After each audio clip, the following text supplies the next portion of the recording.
This is the Fierce Heart Alliance. Our focus is spirituality with purpose, exquisite self-care, and conscious community.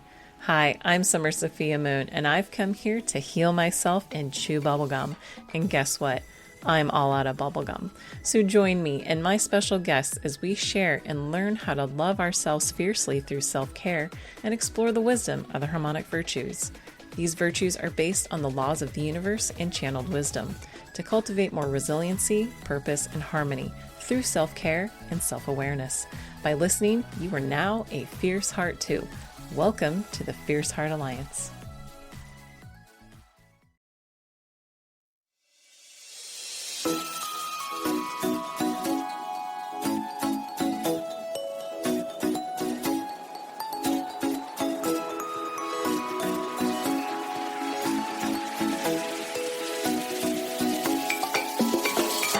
This is the Fierce Heart Alliance, featuring the harmonic virtues, a self-reflective practice to understand virtues based on the laws of the universe, ancient teachings, and channeled wisdom. We can apply these virtues to everyday life to fully participate in our personal evolution by cultivating resiliency, purpose, and harmony through self-awareness and self-stewardship. Hi, I'm Summer Sophiamoon, and I've come here to heal myself and chew bubblegum, and I'm all out of bubblegum. So join me and my special guests as we share and learn how to love ourselves fiercely through self-care, explore the wisdom of the harmonic virtues, and grow our conscious community together.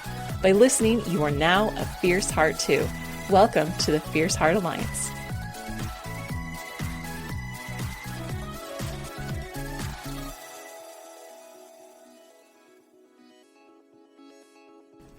Before we begin today's topic, I'd like to say thank you to our listeners. You're always welcome here. Thank you to our ancestors, spirit guides, and friends who are assisting us today. May these words be a force for good and timelessly infused with light and held in the frequency of rose quartz and spread healing and peace around the world. May it connect to both our consciousness and unconsciousness for the highest and most benevolent outcomes for all. If there's any words left unsaid, we trust in spirit to make things right and let it gently ease into our consciousness as necessary for understanding in our own time, in our own way. And so it is. Thank you. Hey, Fierce Hearts.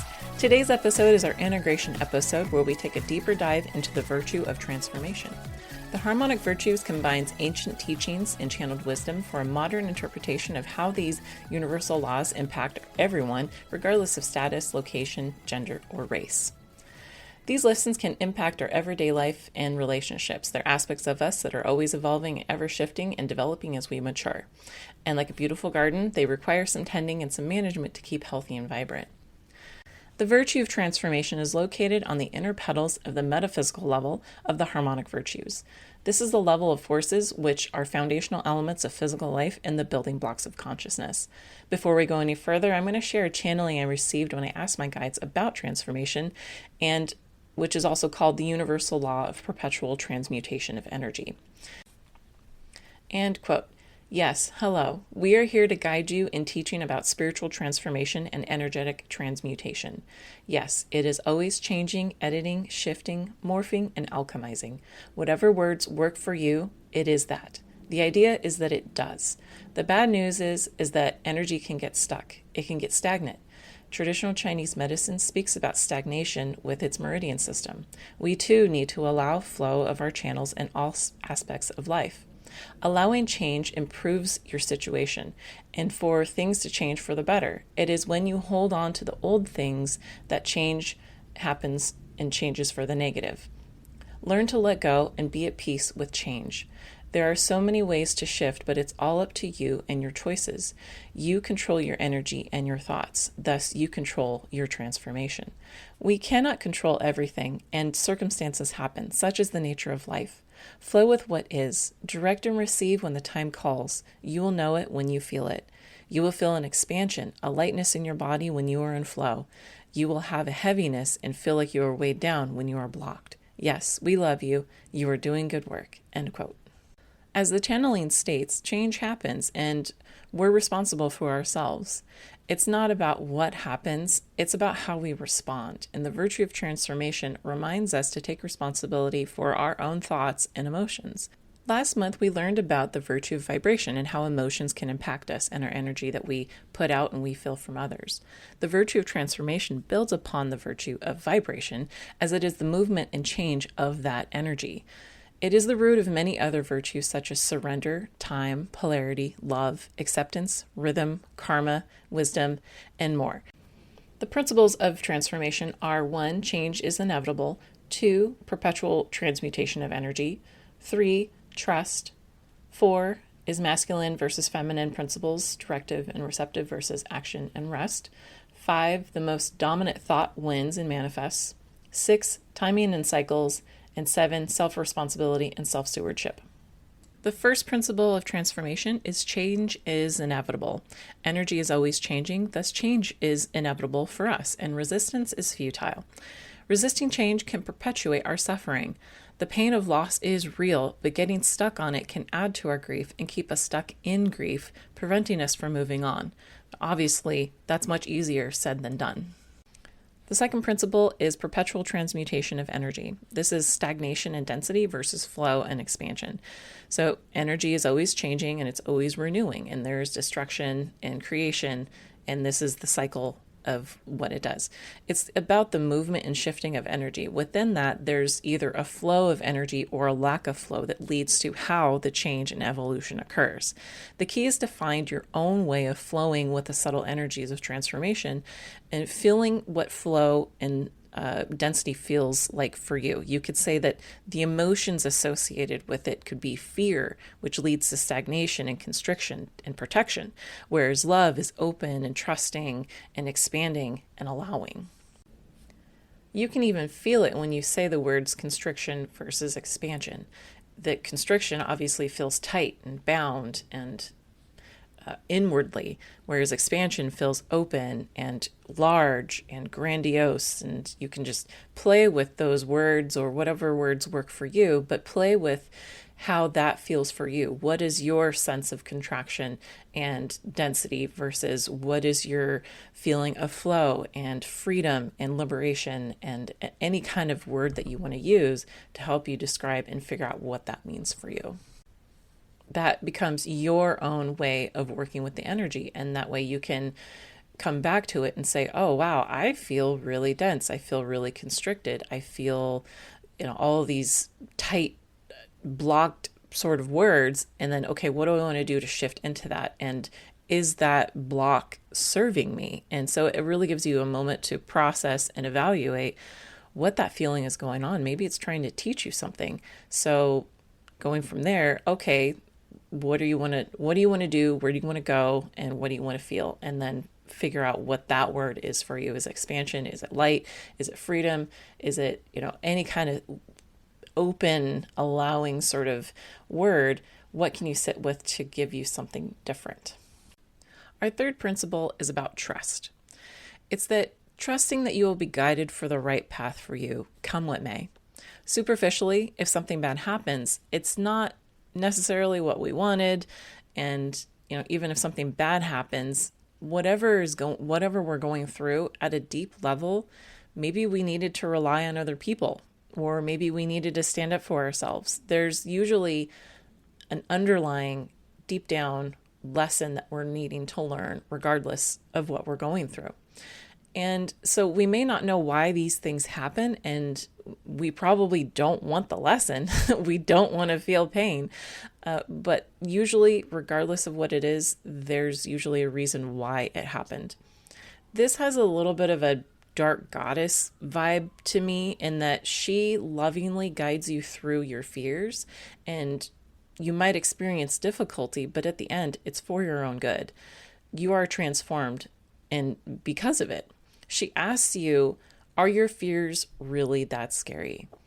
And, she might even stop you in your tracks because of an accident or a health issue. So you have nothing better to do than to sit with yourself. And she's intense, and she can feel overwhelming and intimidating, but she has your highest good in her heart to release you from your fears so that you can bring more love and expansion instead of clinging to those fears. Basically, the choice is yours. Also, trusting yourself that you'll figure things out, come what may. This is why negative self-talk is so poisonous. How can we expect to trust ourselves if we constantly berate ourselves for every little mistake? Trust is crucial, especially later when we get into the virtue of surrender. It's the key that lets us be vulnerable and surrender and allow to foster the change and transformation. About the trust that's needed in every situation is that it's not to be confused with taking responsibility for everything. There are things that happen to us that it is absolutely someone else's fault, and we're not supposed to take it on as we're responsible for every bad thing that happens to us. That's not what this is about. But it does say that even though there was something bad that happens, maybe we could learn something from it. So this is not to be confused with victim mentality. This is not where we, attack ourselves because, oh, well, this happened to me, or, I attracted this, I'm a horrible person. It's not that at all. It's, okay, this happened, and what can we do about it? And what can I learn from it so that hopefully I don't go through this again, or that I can learn about it for a bigger lesson. The fourth principle of transformation is masculine versus feminine principles. This is the directive versus receptive, action versus rest. Masculine energy is about creating, building, forcing, fighting, light, and pushing. Feminine energy is the opposite, where it's about receptivity, rest, slowing down, nurturing, darkness, and dreaming. More will be covered when we do the virtue of polarity, but this is the energetic component of that, in that we can shift it and we have the power to direct our energy, or we can receive. And it's this give and flow, this ebb and flow, this give and take that is the energetic element of that. This is also much later on, we're going to cover a virtue called correspondence, and this is the energetic virtue of that. So we're putting a pin in that, and we'll come back later. The fifth principle of transformation is the most dominant thought wins and manifests. As mentioned before, the internal dialogue is super important. If we have a negative dialogue, eventually it can become a self-fulfilling prophecy. Look at what you're saying to yourself in the situation. Aim for a positive outlook and see how things change for the better. If we cling to our fears, we're setting that as our intention. And even though that's the last thing that we want, it can still manifest because that's what we're holding really tight to. We think that by holding onto our fears and worries is somehow going to protect us, when actually we need to focus on what we do want instead of what we don't want if we're looking to change our experience and what we're manifesting for ourselves. Because as they say, what you insist persists. The sixth principle of transformation is timing and cycles, and we can look to nature to help guide us. You can look at a landscape and you can see it transform through the changing of seasons, only for it to come back around, repeating the cycle over and over. Growth happens, and conversely, so does decomposition and destruction through the natural changing of seasons and disasters to make room for renewal and growth. Change in nature can happen in minutes. It can also take years, centuries, or even a millennia. Transformation takes time. It takes as long as it takes. And for us, it might take us a lifetime to learn a lesson, or in a big picture kind of way, it might take several lifetimes for us to learn a particular lesson. And that's kind of out of our hands. But we also might revisit a lesson in this life a few times in a couple different ways. For example, you might have been raised by a narcissist, and then you come into contact with different narcissists to see what you've learned, or not. And ideally, you look at the situation with new perspective to see how far you've come. And nature also has its ability to adapt and be resilient and to adapt to what's happening. So, a tree sways in the wind. It has that flexibility. But if a tree breaks, then it becomes nutrients and shelter for animals and insects. The seventh principle of transformation is self-responsibility and self-stewardship. We have the power to shift our vibration. We can take responsibility for ourselves, our reactions, our intentions, and choose how we want our energy to flow. We can also turn a painful situation into a lesson to learn from. We can look at our biggest wounds and turn them into our biggest lessons or strengths. It's where you turn the ugliest piece of coal into the most beautiful diamond. This is spiritual alchemy. The other aspect of self-responsibility and self-stewardship is to own our own power. We so often give our power away in drama, trauma, and challenge. And I know for myself, I'll catch myself because I have my own triggers of where I tend to give it away. But as soon as I do realize it, I can call back my energy and I shift from stress and confusion to strength and clarity. And when I give my power away, I feel lost at sea, floating in the middle of the ocean. And when I realize that I'm letting someone else control the situation, or I'm letting someone else dictate to me my perspective of the world, or I'm following their agenda that is not exactly in alignment with where I'm going or what I'm doing, I'm giving my power away. I take my power back by recognizing that regardless of what others do, I will be fine. I will be protected. When I finally get my energy back, it can be immediate or it can take some time. That lost in the ocean feeling starts to feel like I'm lifted up as if I have something to stand on. This is that energetic aspect of boundaries and the virtue of compassionate detachment, which is one of the last virtues, and we'll get into that at another time. It's basically, I love you, but I'm responsible for myself. Whatever happens with your path, your choices, I'm here to support you, but I'm going to review my options, and you're not the end all be all path, or this is not the end all be all path for me. So you can apply this to so many things like relationships and jobs and family, you name it. It can help give you a sense of stability amidst the chaos, and that you also have options, which gives you power. This leads us to our next segment about journal prompts and meditations. So as mentioned before, we talked about calling back your energy. Okay, great. How do you do that? You take your power back by asking yourself in the situation, who's leading the situation? Where is my power? Am I over investing in someone or something? Or what do I want in the situation? What is right for me? And is this the path I want to follow?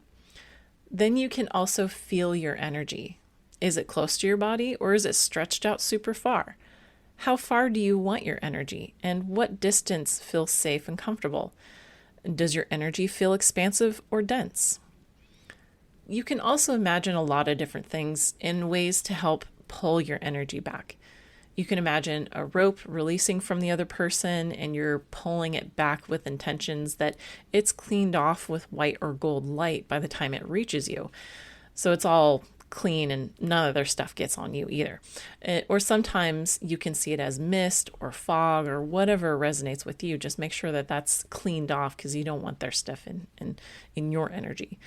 And this is especially good for those who are healthcare providers. With all the people that you care for, we need to clean ourselves as well. And we'll get into more of that when we talk about boundaries and energetic boundaries. The next suggestion is about how to get your energy flowing. As we mentioned before, does it feel dense? Does it feel blocked? Or does it feel expansive? Do you feel flow? And a way to help this happen, if you do feel blocked or dense, is to take a walk in nature. Do some Tai Chi, some Qigong. You can find some free videos on YouTube. You could do some yoga. Any exercise can actually help the energy start flowing as long as it's not too stressful or intimidating, which could block you even further. The next question is for you to assess your fears. What fears do you have? And to sit with it, and what is the worst thing that can happen? But then what is the best outcome that can happen as well? Let's say you get laid off. Okay, that's a very real fear. Well, what are some of the bad things that can happen? Okay, well, maybe you have a hard time paying bills. Now let's turn it around.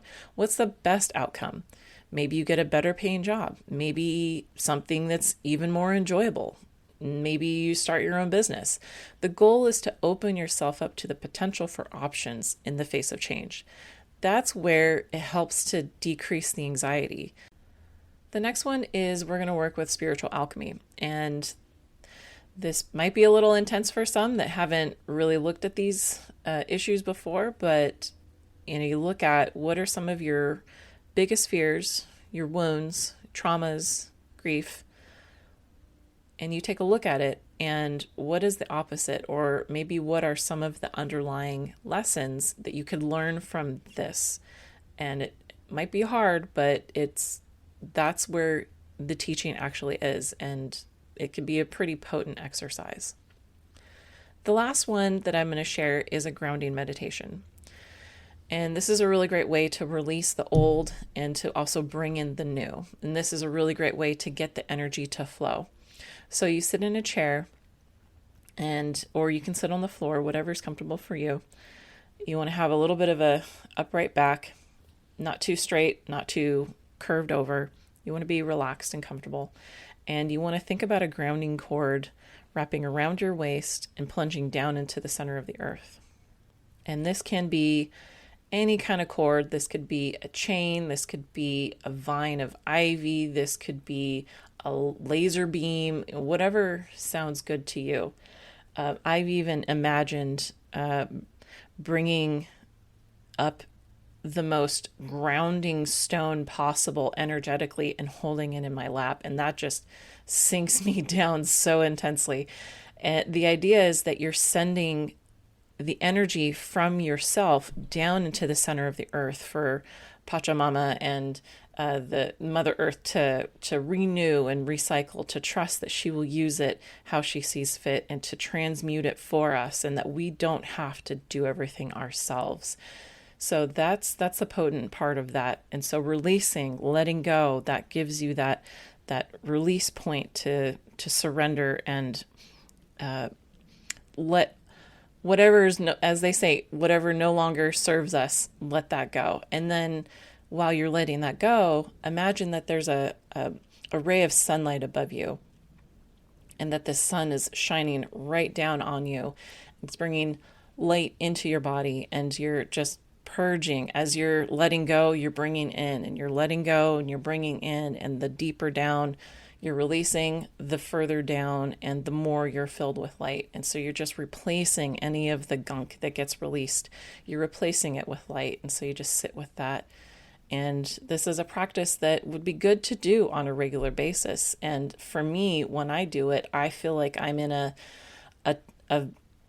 barrel of water or something like that. I'm in a tank of water and I'm feeling the water just slowly move and drain, and I can feel it drain out of my body. And once it finally gets down to my feet, I'm like, okay, I'm definitely cleaned out.